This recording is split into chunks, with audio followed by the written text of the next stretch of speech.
নতুন একটি ভিডিও নিয়ে হাজির হয়ে গেলাম। তবে মূল ভিডিওতে যাওয়ার আগে অবশ্যই চ্যানেলকে লাইক সাবস্ক্রাইব করে মনি চ্যানেলের সাথে থাকবেন, এটা অনুরোধ। আজকে কক্সবাজারের একটা ভয়ানক ঘটনা বলবো। 4 বন্ধু আর 2 বান্ধবী একই ভার্সিটিতে পড়ে। তারা গেছে কক্সবাজার। যাওয়ার পর একটা রুম বুকিং করছে।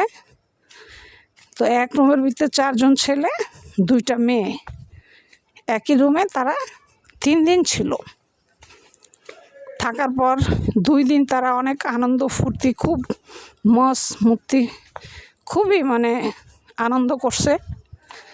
করার পর মেয়ে 2টার সাথে কুকুরের মতো কামড়াইয়া মেয়ে 2টাকে একদম ছিঁড়া বিড়া ফলাইছে বললেই চলে। এমন একটা অবস্থা।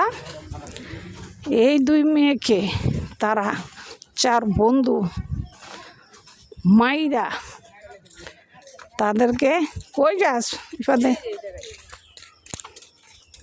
4 বন্ধু এই 2 মেয়েকে মাইরা মেয়ে 2টাকে টুকরা টুকরা করে কাইটা তারপরে বস্তায় ভইরা সমুদ্রে ফেলাই দিছে।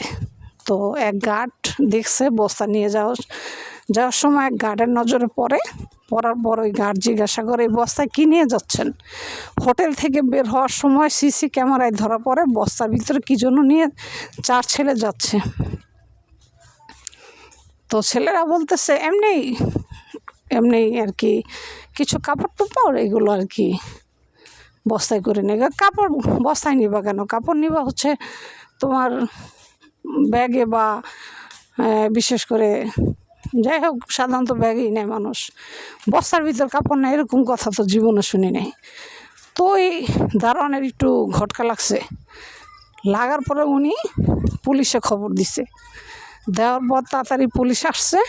আসার পরে তদন্ত করে দেখে সিসি ক্যামেরায় তারা যখন এই হোটেলে ঢুকছে 2টা মেয়ে 4 জন ছেলে। এখন 4 ছেলে ঠিকই জীবিত আছে, 2টা মেয়ে নাই। 4 ছেলেকে ধরে জিজ্ঞাসা করছে মেয়ে 2টা কোথায়। তখন তারা বলতেছে মেয়ে 2টা কোথায় গেছে আমরা বলতে পারি না। তদন্ত করে দেখে মেয়ে 2টাকে কাইটা টুকরা টুকরা করে তারপরে মেয়ে 2টাকে তারা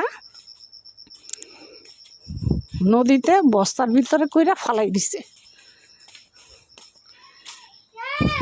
তো প্রত্যেকটা বাবা মার উদ্দেশ্যে একটি কথাই আমি বলি, ছেলে মেয়েদেরকে এত শাসন এত আদর দিবেন না যাতে করে জীবনের ঝুঁকি পড়ে যায়। অবিবাহিত 2টা মেয়ে এই যে আজকে এই ঘটনা করে গেল। তো এই যে 2টা মেয়েকে টুকরা টুকরা করে কাটলো 4 জন বন্ধু, কুকুরের মতো ছিঁড়া বিড়া কামড়াইয়া তাদেরকে প্রচণ্ডভাবে ক্ষতিগ্রস্ত করে তারপরে মারলো। লাস্টে মেয়েরা বলছে জীবনটা ভিক্ষা দাও, সেটাও দেয় নাই। তাহলে কেমন কঠোর মানুষ হলে এই কাজ করতে পারে একবার চিন্তা করে দেখেন। ভিডিওটি ভালো লাগলে অবশ্যই লাইক সাবস্ক্রাইব করে মনি চ্যানেলের সাথে থাকবেন।